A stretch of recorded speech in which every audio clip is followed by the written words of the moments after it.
All right, so the way that this happens, we haven't done this yet, is this is great because we get to do a battle. So this is the Balrog. All the different monsters that are on these tiles that you pick when Sauron throws a monster down. Now some of these are blank, but some of them do have monsters on them. They all have these cards that depict the monsters and their, I like to say the beings, and their particular, because come on, look at that Oliphant, that's not a monster. And their particular strengths and their stats and their special abilities, right? So if we look at the Balrog character, first of all, the Balrog, you have to hit him 10 times to kill him, which is 10 points of damage, which is a big deal. His fortitude is 9. That means he actually gets 9 cards when he goes into a battle. This is the depiction of the Balrog, which, to be honest, is not my favorite depiction of a Balrog. Okay? It's, I would say just, meh, it's okay. It's kind of computer drawn-y looking. So he draws 9 cards. Now look at this. Check it out. Beravor draws 6 cards, can use her agility to draw more cards. So she can draw 2 more cards if she wants to. That's what agility does. It allows you either to take more cards into your hand, right?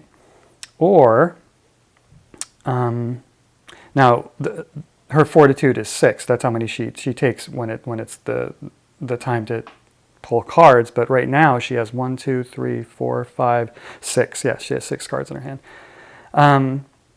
Now the agility can be used to draw 2 more cards if she wants to from her deck, or she can use that to add to her strength. So like whatever's left over will add to her strength. So her strength is 5. If she pulls no cards, then her strength will be 7.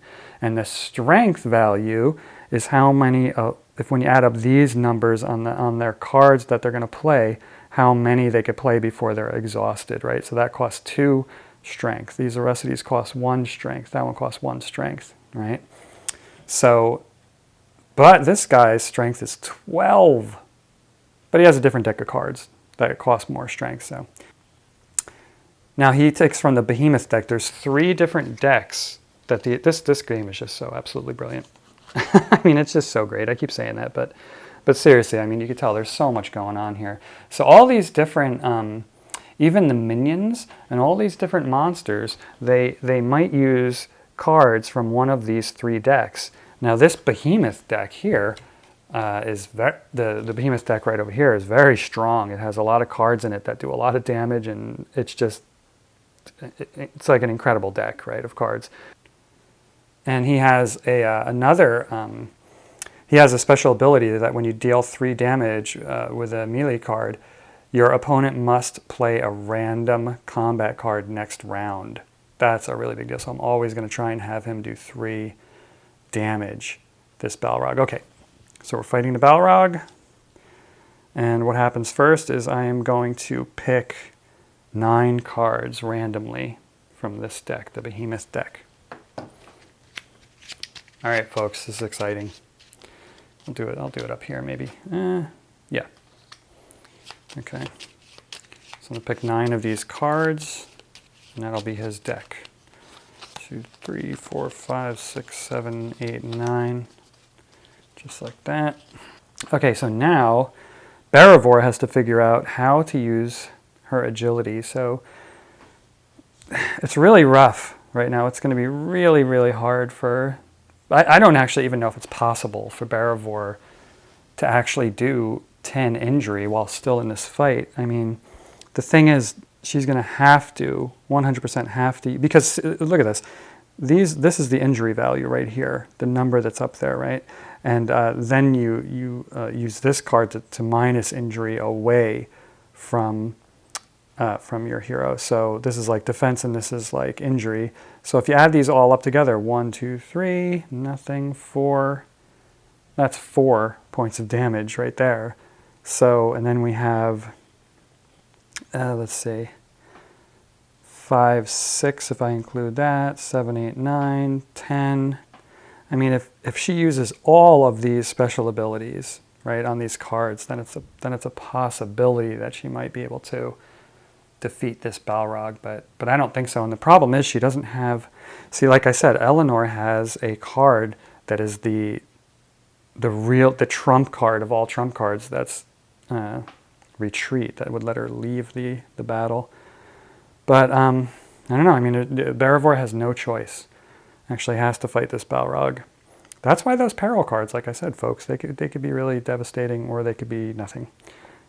But anyway, I'm thinking she only has a 5 strength, which doesn't even allow her to use all these cards. 1, 2, I mean, she'd have to use 1, 2, 3, 4, 5, 6, 7, even just to use these cards alone. So I can maybe not pick any more cards and just convert her agility to strength, which would give her a 7 strength, which would allow her to use every one of these cards. Because if I don't know, I could draw another card, but just maybe to get more damage. Because this evade, cancel your opponent's melee card. See, there's no way that this person is going to win by attrition either, because that Balrog has a strength of 12, so he only has a strength of 5. Should I pick one card maybe, and I'll not have this 0? Gain +3 attack.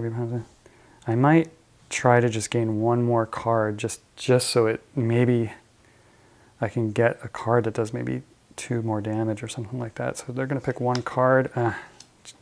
Damn, it's just 1 damage, but all right. So her strength is actually at 6 right now. We have to remember there's no actual, it's interesting, there's no, I mean, I guess I could use one of these to denote that her strength went up just for this fight. Wow, that was really hard to find. So I'm just going to use, does that say 9? It does. Okay, so I'm going to flip this upside down because I don't want to take the time to look through there again. And actually, that's not a bad way to do that, because I know since it's upside down that it's not actually really her strength, that she did not. By the way, if you do increase your numbers, they give you these great little, but because this is the really good way to do this, they give you these little guys to put on top of there to show that something changed, instead of having just like +1, +1, +1. So her strength is actually 6 right now. And we'll take that out. Remember, she used her agility to increase her strength and to draw 1 card. Okay, so all that happens now is we actually draw cards. And I am going to pick a card that I think... Now, here, this is kind of an important part of a fight right here. Notice that the blue dots represent kind of how many ranged cards that you have in your deck, and the red cards are hand-to-hand. So this character has a lot more, and every other character can see this, so you can use this to your advantage. Barivore has more ranged cards than melee cards, and this guy is almost all hand-to-hand right there. 1 little ranged dot. He probably only has like 1 or 2 cards that are ranged. This is the card that I got with training. Gain +1 attack and +1 defense for each other melee card in your combat stack. Yeah, that is going to be the only way possible, really, that I'm going to be able to defeat this guy. Or Barivore is going to be able to defeat me, I should say. But that's good to use for your last card, basically. Because, yeah, this wouldn't be a bad one to play right off the bat. So, cancel your opponent's melee card.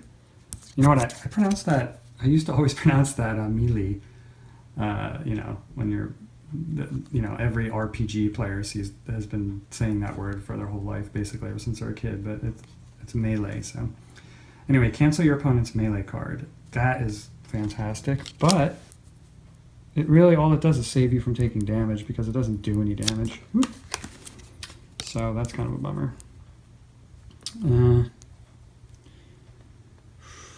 Cancel rain. Do I have 2 cancel rain? No. Okay. Gain. This is really good. Gain +2 defense if your opponent plays a melee card. This is a good one too. So, boy, why not just play that right away? His defense is 0. I don't know. Probably either. I'll say 1 to 3, 4 to 6. Okay, so sneak attack. She's going to play her sneak attack. And this guy has a lot to choose from. Okay, so the way I'm working this is that I'm kind of taking out the cards that really just would not make sense. Gain +3 attack if your opponent plays a melee card. I mean, there's no way that this guy probably thinks that they're not going to play a melee card. I mean, unless they play a bunch of ranged cards first, it's probably not going to happen. I mean, smash is a possibility, but we've got it right there in my possibilities column. This is melee card again. Next round, if your opponent plays a ranged card, it's canceled. That's a possibility, but it's only one, and I wanted to probably start off stronger than that. This is an interesting one. It's ranged. Gain +3 attack of your opponent's card matches the type played last round, so you don't ever want to play that at the first. So I'll say 1 to 3, 4 to 6 again. All right, it's going to be a smash. Smash hit. All right, bam. Okay, so what happens here is, the first thing kind of you look at here is you look at the strength, right? That's a 2 and that's a 2. And that doesn't bring them over either of their strengths, right? Because this person has a strength of 6, Barivore, and this guy has an enormous strength of 12, right? This guy can fight all day long. Actually, it's interesting, I think when this particular Balrog, Doran's Bane, fought with Gandalf, which is a real interesting fight because that's a Maiar fighting a Maiar, right? Sauron actually also is a Maiar. Well, it's interesting. So they're all kind of on the same level. Should be sort of on the same level, you know, the same tier kind of. I don't know how much each individual Maiar's strength grows or weakens, and neither do they, I think. You know, that's why you hear Gandalf saying a lot, you know, my strength has not been tested against this before. But they all are Maiar, so it's interesting. When Gandalf fought Doran's Bane, I think it said he fought for like 7 days straight or something crazy like that, like this very long extended fight where it was just like epic. Anyway, looking at the powers or the strength, they're both fine. Now we look at the reduce your opponent's printed defense to 0. So that defense actually goes down to 0. Gain +3 attack if your opponent's printed defense is 0. Now that could have been, remember, that was the other card that I rolled for in Rage. So if I would have rolled, a 4 to 6, that would have worked actually. That sneak attack would have worked, but it did not work because this Balrog is ancient and wise. The Balrogs were also generals of the armies of orcs, so they're smart. Gain +3 attack if your opponent's, so that did not happen. So there's no attack going on here for him. And reduce your opponent's printed defense to 0. So that gives him 2. So Barivore got hit with 2 damage. So we're putting from Barivore's life pool into her damage pool. So 2 hits, right, like that. Okay, so that's it. Unfortunately, Barivore did not do any damage that time. So now pretty much Barivore is ready to give up. Because there's just no way. I mean, Barivore it would have been really nice if I rolled that 4 to 6 there, because that would have worked and that would have given her the ability to possibly beat this monstrosity. But I don't think she's going to be able to actually right now. Plays a ranged card. She thinks that's pretty unlikely. Cancel your opponent's melee card, but it doesn't do any damage. +2 defense if your opponent plays a melee card. I mean, she could just try and put a bunch of these cards down until she does that. But see, her +3 did not work, and that was kind of really what she really wanted to do. So I don't think this putting cards down and then popping that up there. +1 attack and +1 for each other. Oh, geez. Each other... I didn't even realize that. That's not even each other card. It's each other melee card in your combat stack. Well, that's terrible. I mean, that would only be ever a +2. Oh, yeah, so she doesn't have any chance. Cancel your opponent's range. I mean,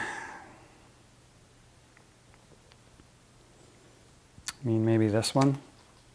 And you put them like that so you can see this is a cumulative effect of this strength right here.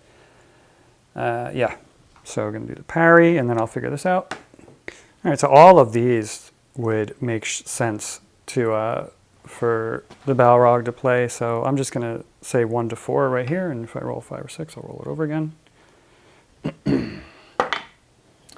Yep, just my luck.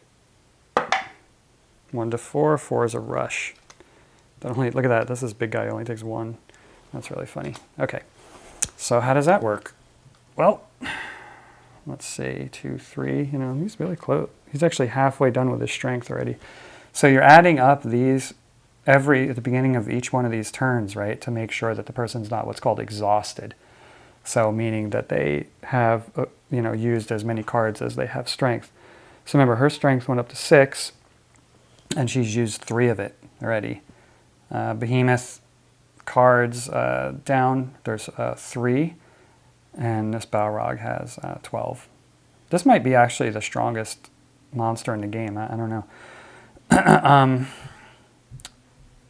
Oh, you know what? I totally forgot. I'm supposed to be trying to do 3 damage. Okay, well, that wasn't very smart then. But now he's kind of saving it up for the coup de grace. So gain +2 defense if your opponent plays a melee card, which he did. So that defense is actually 3. Rush. Next round, if your opponent plays a ranged card, it's canceled. So that means that they can't play a ranged card or else it'll be canceled. So that kind of makes them play a melee card, which is pretty cool. So that does 1 injury, but that's very easily blocked. This one does 1 injury, and that's very easily blocked. So we go on to the next round. Yeah, so she does not want to get her she doesn't want to get her card canceled, so obviously she will not play any of these ranged cards. So she could play her focused assault, which would make absolutely no sense right now because she only has 1 down, so it has to be the charge. Just hoping that that person will play a ranged card. You can see how this is going. So anyway, it does 2. And now we're going to figure out what this big guy wants to do. Now, next round, if your opponent plays a ranged card, it's canceled. So he thinks that they are not going to play a ranged card. She could have played one, but it would just put all the text on it would have been canceled and all the numbers would have been canceled. So that wouldn't make any sense. So he kind of made her play a melee card. So, which is cool because, check this out, gain +3 attack if your opponent plays a melee card. That's the crush, right? So, all right, what do we got here? So let's look. So that was very expensive. That cost 4 strength. 4, 5, 6, 7. He only has 5 left. 2, 3, 4. Poor Bearivore only has 2 left. Picture her like huffing and puffing going against this giant thing of shadow and flame.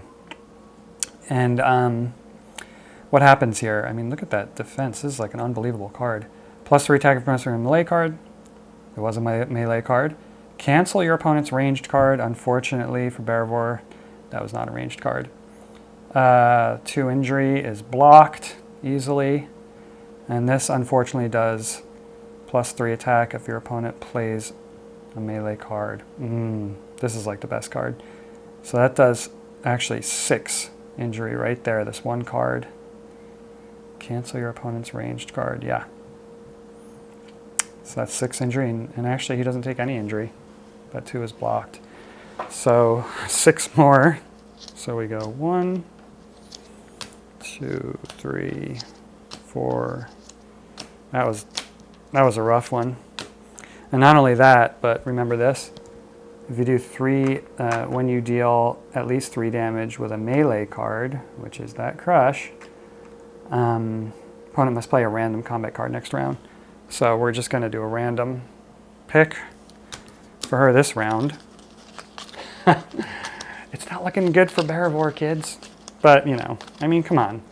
Alone, Dunedain, in the depths of Moria, fighting against Doran's Bane, an ancient foe.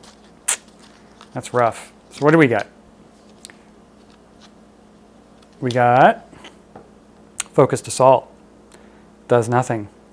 Gain +1 attack and +1 defense for each other. Oh gosh, that was not good. But, So basically this does +1 attack and +1 defense for each other melee card in your combat stack. So that's 2 melee cards right there. So that's a 2 and a 2. That's really unfortunate. Oh well, but that couldn't have done any more because she didn't have any more melee cards anyway. So there you have it. +3 attack, yeah. All right, so you can see the Doran's Bane starting to smile. Little fire comes out from his mouth and licks his lip.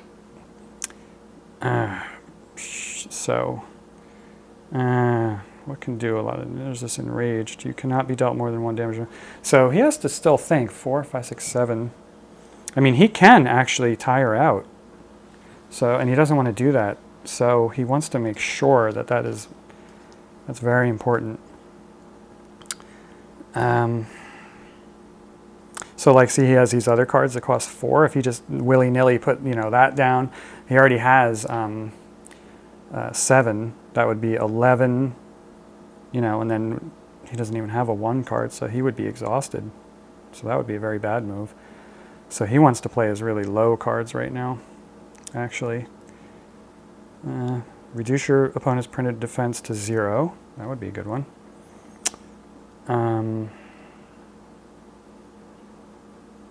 Doesn't want to play that. That's too expensive. Too expensive. That's the same thing. Reduce your opponent's printed defense to 0. Reduce your opponent's printed defense to 0. That's interesting. One's just melee and one is ranged. 4, 5, 6. You could play those. It's not bad. Okay, he's going to play that. Bam. And what do we have here? Gain +1 attack. All right, so had to play Focus Assault. Gain +1 attack, +1 defense. Smash. Reduce your opponent's printed defense to 0. Notice it says printed. So this should still work. Gain +1 attack, +1 defense for each other melee card in your combat stack, which would give... This would actually be a +2/+2, which would actually defend against that. And it would do 1 injury, actually, to the Balrog, believe it or not. Yeah. So that sucks. So printed defense didn't account for that business. So the Balrog actually takes 1 injury, believe it or not. Put that injury token right on Balrog. Okay, so next round. I think this is pretty much the last card that they're going to be able to play. 4, 5, 6, 7, 8, 9. And see if they do, if the Balrog played at a 2, he wouldn't be able to play any more cards anyway, right? Because that would make 11. 4, 5, 6, 7, 8, 9, yeah. That would make it 11. His strength being 12, he would not be, he doesn't have any 1 cards down here, so, So he might as well actually play this 3 card. Gain +3 attack if your opponent's card matches the type he played last round, which isn't likely. Actually, it will definitely not happen. That's too bad, but it could still do 3. See, he knows it's very unlikely that, very, very unlikely that will be another melee card. I mean, he played 3 melee cards already, and for him to play another melee card would be very unlikely, so he doesn't think that that's going to happen, but it does 3 injury anyway, so...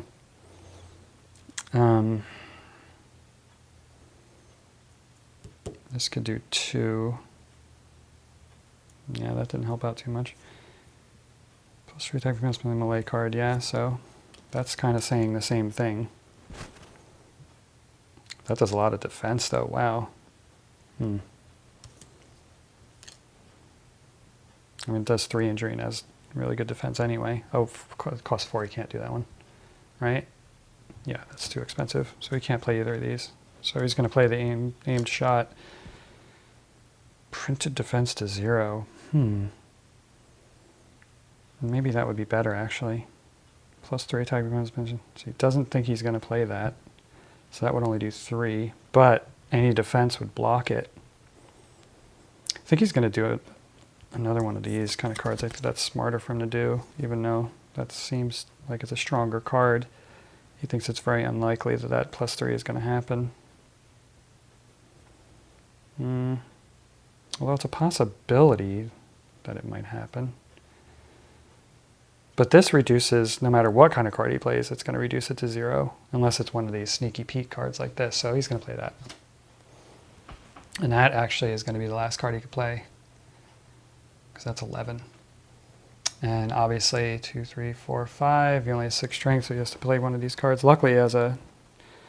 So now he's just going to... I mean, it doesn't really matter what he plays, because he knows he's going to be exhausted. He doesn't defeat this monster, and his turn's going to be over, so it doesn't really matter. Just wants to keep as many cards in his deck as he can, so he wants to play someone with better defense. Cancel your opponent's melee card. That would be a good one, she would think. See, the plus attack doesn't mean anything right now, because there's no way that... I mean, it's literally impossible. She would have to have a card that does 9 damage. So she doesn't care about damage, she cares only about defense. That has 2 defense, and it cancels the possibility of the melee card. Gain +2 attack if your opponent plays. Yeah, so she would definitely play this one, evade. And reduce your opponent's printed defense to 0. Unfortunately, that had 2 gets minus to 0, so this card does another 2 injury. And it's not melee. Obviously, that's ranged card. That blue means ranged, red means melee. So basically, she just takes another 2 injury. Wow. But you know what's interesting, actually? I really thought that Balrog would have defeated her, but she just had too many cards in her deck. I mean, that Balrog would have had to do massive, massive damage, which was possible. It's possible that the Balrog could have done more damage, but it's just not the way it worked out. And that's really the end, because right now the next card would exhaust them both. So any card that they play is going to exhaust either one of these foes. So it doesn't even matter. Like, you know, this would work where he would just put down an aim shot, and she would put down a range strike, and then we'd add up, and they would be exhausted. So it's interesting. So what happens is this guy was actually not even nearly defeated, right? So if you don't defeat the creature, Sauron gets to take the amount of influence equal to their wisdom and put it in extension of Shadow Strongholds, right? But unfortunately, the wisdom of this Balrog is 0. So that actually doesn't happen. Like I said, you don't get anything for it if you're the Sauron player. Yeah, that's a bummer. But all these get discarded into the... Whoops. So Beravor is in trouble. Beravor is like very, very extremely close to death here. That was very close to dying. And what's really terrible is Baravor's now because she did not defeat this creature or this being, her turn ends. So any damage does not stay on those monsters either. The Behemoth cards go back and will get shuffled back into the Behemoth deck. That was a little bit of a bummer for me, actually, because Beravor actually almost did get defeated here. And it's cool if the hero does get defeated, they have to lose a favor, and if they have an item card, and you also you advance the story track for Sauron, so that didn't happen. But like I said, it is pretty bad for Beravor because her turn ends in the lonely pits of Moria. And now we go on to the Sauron turn. I took one of those out of there. It's really terrible. Only got 3 in there. Unbelievable. All right, so... wow, this is really bad. Really, really, really bad. That those got pulled out of there by that stupid Minas Tirith. That's right, I'm still complaining about that, folks. that got pulled out of there, because I will not be able to put that plot down. Ah! All right, so Hero Rally Step does not happen, because they're not anywhere where there's that kind of stuff. And we advance to story markers, and guess what? This freaking stupid elf goes ahead too, and look at Sauron's markers. Nothing. Because there's no plot out, folks. None. Because I was foiled. I was foiled by Gondor. The stupid Gondorians with their tree and their noble bloodlines and blah, blah, blah. So anyway, now it's the plot. And this is what's even worse is now it's the plot step, right? But because that got taken out of there, I cannot put my plot out. I mean, that's really bad. And I can't do the shadow cards. I mean, that was just a really powerful card. I am voting to take that card out of the game. That's just too powerful. Anyway, yeah. So, you know, these plots, Sauron's plots generally don't get all that powerful until the second and third. Then they start really moving those story markers ahead. So anyway, I don't do anything there. There's nothing I could do. And then we're still in the first round, or I'm sorry, first stage. So we're going to pick 3 of these and pick the lowest number. These are event cards. And we have a 14. That's not going to get picked. 7 and a 4. Good. We got a 4. That's a low number. Maybe that'll be bad for the players.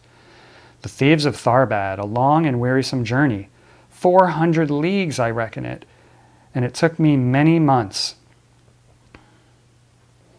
For I lost my horse at Tharbad, at the fording of the Grey Flood. And that's what Boromir said. Sauron must choose a character, place or move the character to the mouth of the Grey Flood. Wow, that's really interesting. Sauron must choose a character, place, oh my gosh, I must choose a character. Place or move the character to the mouth of the Grey Flood. Where is the mouth of the Grey Flood? I don't know anything about the mouth of the Grey Flood. There it is. There's the river right there, and that must be the mouth of it. So what character do I want to put there? I don't really want to put Gandalf there because Gandalf is he's pretty kind of far away. I'm thinking that, or Sauron is thinking that, that probably, I don't know. See, I don't know what the characters want to do at this point because I know they already know my hand of plots, right? Because they looked at them.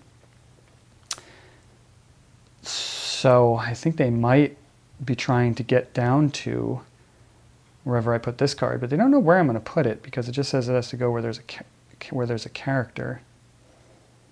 I might move Denethor actually. Wait, why did I want to leave this here? Because this affects. That's Minas Tirith using. Oh, I was going to put this actually when I did have enough. Oh, my stars and garters. I was going to put this here just because this guy was on it. The Black Serpent was protecting it already. But that's actually interesting. I can put a character in the Grey Flood. And then I can put this one here, there when I have a chance. But actually I think it's better for it to go there. Because I don't even have any minions even close to the Grey Flood.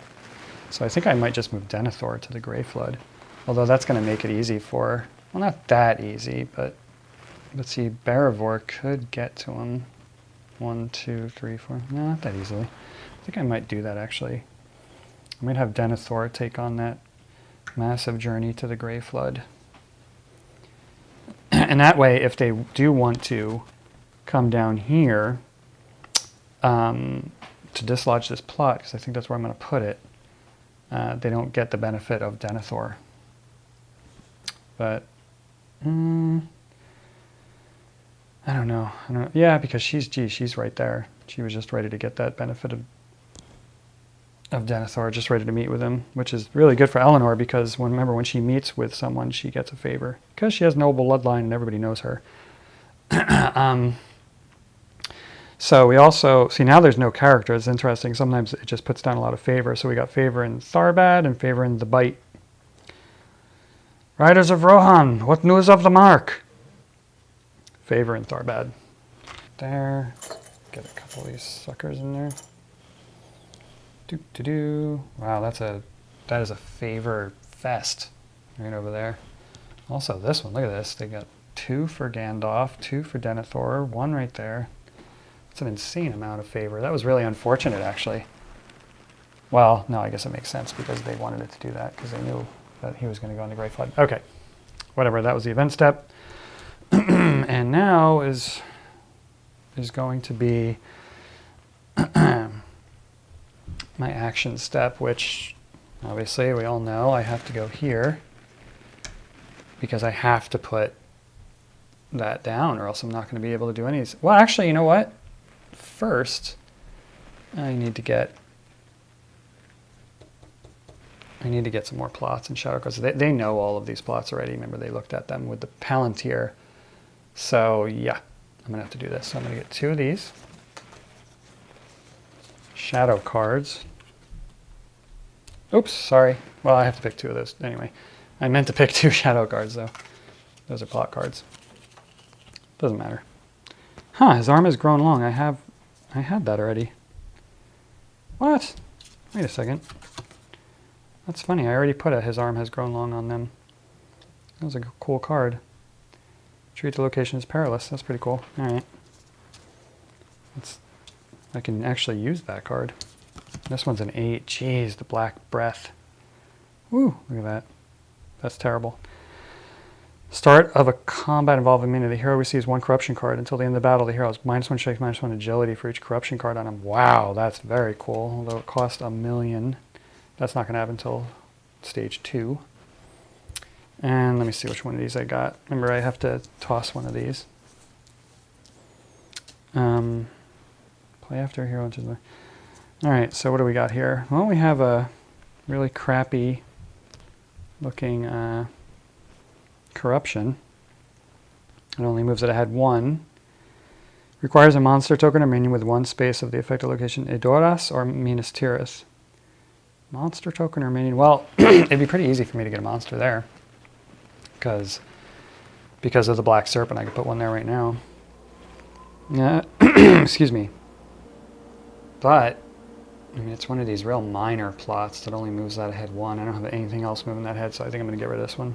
It doesn't make sense for me to keep it. And I'm going to keep this one. That's my only plot that they don't actually know that I have right now. Man, I'm just not getting good plots, and I'm getting all these shadow cards that I can't actually use. Okay, so yeah, I mean, now I'm also going to have to get influence because I have to put that influence there, else I'm not going to be able to put this plot down. I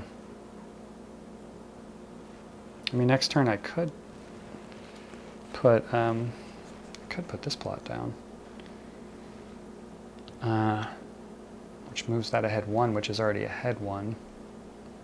And then if I end up being able to do those, let's see. By the way, if you rest, you can get rid of corruption, but you just have to pay that, she doesn't have any. You have to pay that amount of favor when you rest. And when you rest, you have to put one of these ahead. So, one of Sauron's plot markers. Sorry, story markers. Discard cards from those 5 or less cards in his hand. Each hero must discard 1 random card from his hand for each corruption card on him. That could be okay, I guess. Yeah. Well, I feel like I'm kind of bullied into making this move right here. Getting 6 of these. Oops. Knocking stuff over, folks. 3, 4, 5, 6. Yeah. And of course, I have to put 1 here. I can't put any more there, remember, because we're not in the second stage of the game yet. Okay, so what I think I'm going to do... See, it's a real shame because, I mean, I had to draw more plot cards, I feel like. Because I'm just not getting the plots that I needed, or the shadow cards, but they didn't really help me that much, actually, or at all, really. But they will help me later on in the game. I'll get much more powerful in the second round. But because I couldn't do this action then, because I had to put in that 1 influence right there, I had to do an influence action. Now I can't, because I wanted to put some monsters over here to make this, when I put that plot down, harder to get to. But what I'm going to do instead is I'm just going to make it a little bit more perilous over here. So I have 5 to put down. I'm going to put Plains of Gorgoroth, Minas Morgul. And this is a little bit of a kind of a bluff here, because what I'm going to do is I'm going to put 3 here in Osgiliath, right? So that's kind of cool, because now if Eleanor wants to go down here, once I put my plot there, she will most definitely have to go into somewhere perilous, because if she goes here, it's perilous, and if she goes there, it's not perilous, but I still have his arm has grown long. Now, anyway, I could have used that anyway, no matter where she jumped to, but this makes it just easier for me to just, basically make it like no matter where she's going to go perilous. I mean, even if she goes, I wonder if I should actually move him up. Instead of, well, I kind of did it already, so it's not going to happen. Okay, anyway, yeah, so that's my turn. That was two actions right there, and now we have the hero draw. So they're each going to draw, there's Fortitude, which is 6. Okay, so now we're in the hero. We're going to do the hero turns. Now, Eleanor, she needs to rest, definitely. I mean, she only has 2 cards in her life pool. She's deranged and helpless. She only has 6 cards in her hand, so she could very easily get defeated. So she is going to rest, and she's actually in a haven right now.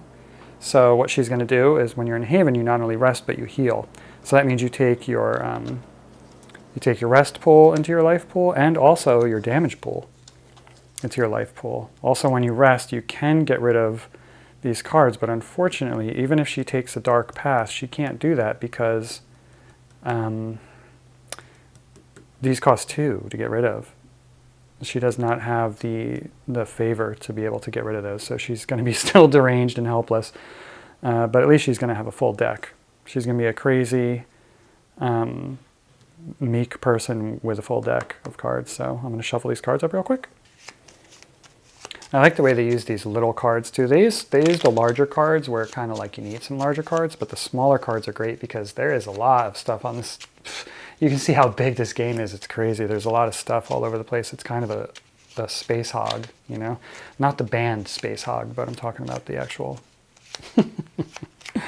the term. Okay, and she has to put the leftmost story marker of Sauron's up 1 when you rest. That's why you can't just rest all the time whenever you feel like it. And it's her choice which one to put up. So guess which one she's going to put up, folks. Can you guess that one? She is going to put up, of course, she knows, they already looked at my plots, so they know that I have a plot that I probably want to get down right there, or these. They already saw those, so obviously they're going to put up the muster. Yeah, so that's a bummer for me. Oh well. But okay, so now is her move step. So Eleanor has a full deck of cards. Unfortunately, her wisdom is down and her agility is down. But she sees here that I put these here, right? So she's thinking, oh, well, he tried to make me not get to here, to Boromir, and also to my quest. Of course, Sauron didn't know about my quest, but I could just sidestep this way into Peligir, and then I can go over there. Now, she wants to go over there. Why? Because, first of all, she has to do this quest, right? Explore near Harad or combat the Black Serpent. So she has a full deck of cards right now.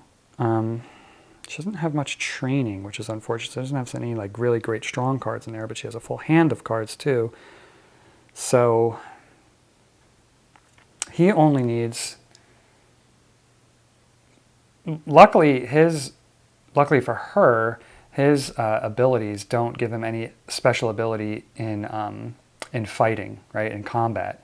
They just allow him to move fast, and also that you can place monsters around him, even if there's no influence there. But he's pretty strong. He takes 11 to die, and he also has a pretty balanced deck, although it's the Ravager deck, not the Behemoth deck, like we just saw. So, I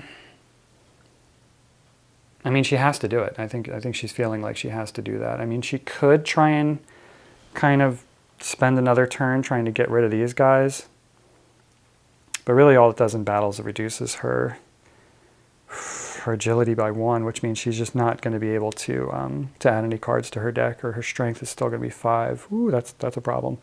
Actually, you know what? Did she? I wonder if she got her, this Anticipate card is very strong. She got a Hide, Ranged, Charge, and Rest. Draw 2 cards from the top of your rest pool. That's great. So, I don't know. She's going to try it. But she doesn't have her Retreat card, which is a really cool card. Okay. Anyway, here she goes. On we gaily. Here we go. Heel to heel, toe to toe. So she walks here, and she's thinking that all she needs to do is get rid of a Hill card. And she has 1 Hill card. It's the Range Strike. Gain +2 attack if your opponent plays a ranged card. That's actually pretty strong. She has a horse, so she can just get rid of any card, actually. What is she going to need when she needs a sun?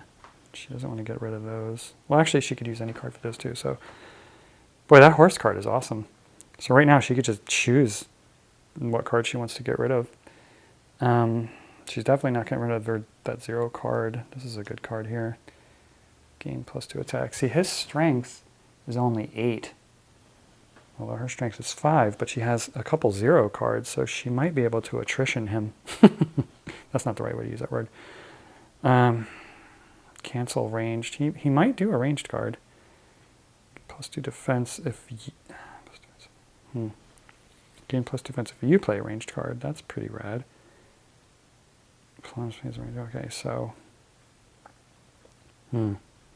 Cancel is better.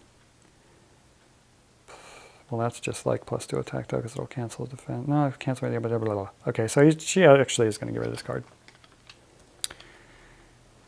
See, traveling for her is actually pretty dangerous right now because it's getting cards out of her hand, which she would use for a battle. And she can't draw any cards because she doesn't have any agility right now because she's helpless.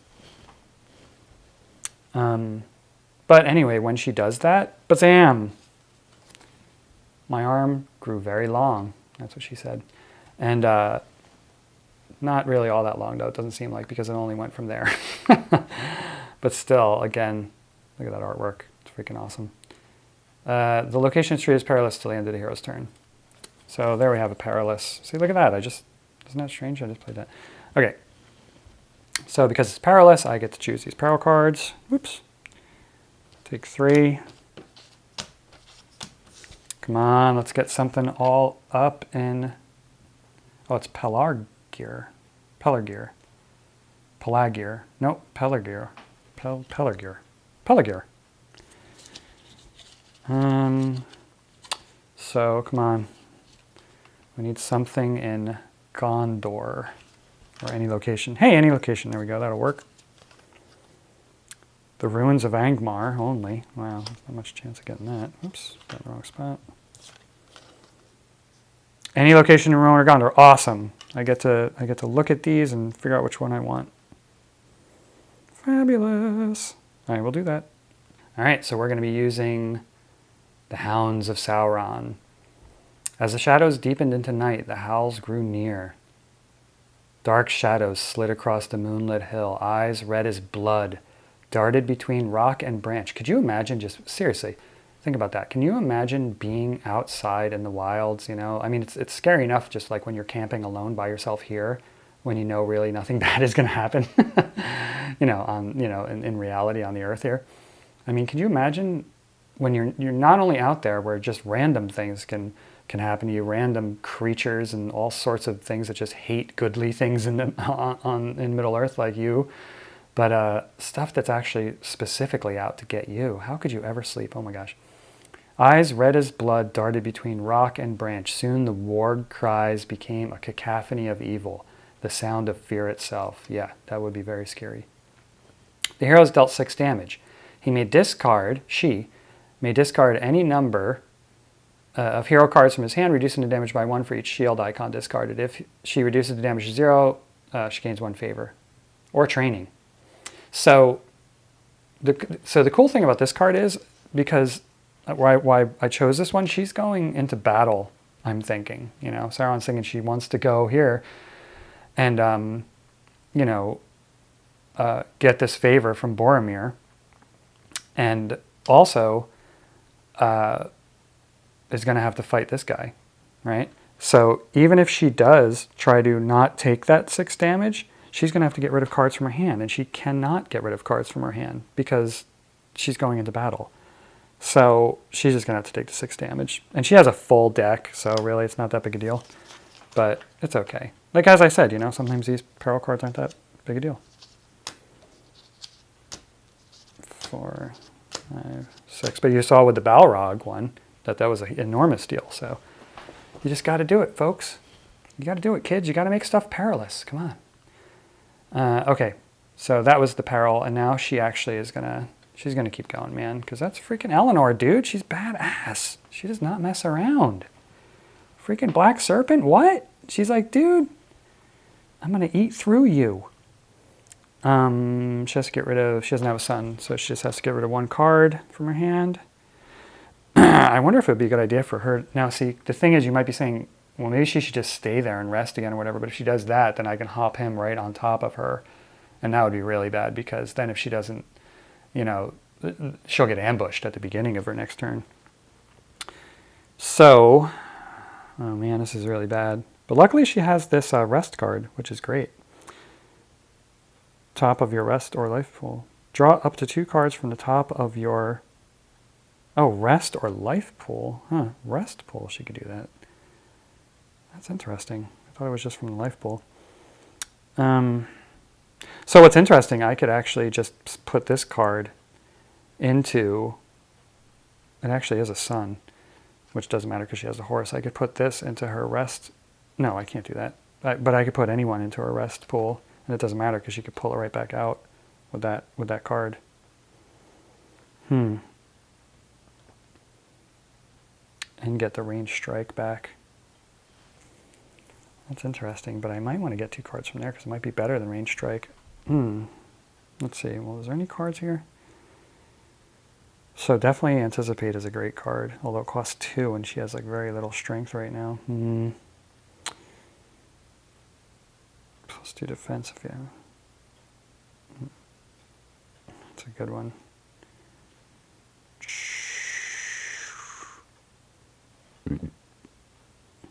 I don't know, these are all really great cards. I mean, I can't see her getting rid of that one. So, not the Anticipate. Hide. She can make sure she plays a ranged card, which would be that one, which would be a pretty cool 1-2 punch. You don't really want to cancel your punch. So I'm just going to put this here, and I'm just going to get it back when I do hide or rest, I think. Anyway, that pops her into here. Bam, near her odd. Not perilous right now. Couldn't make it perilous, folks. But it wouldn't matter because I didn't want to do peril. I wanted to do this battle right here. So she has to battle this minion. No 2 ways about that.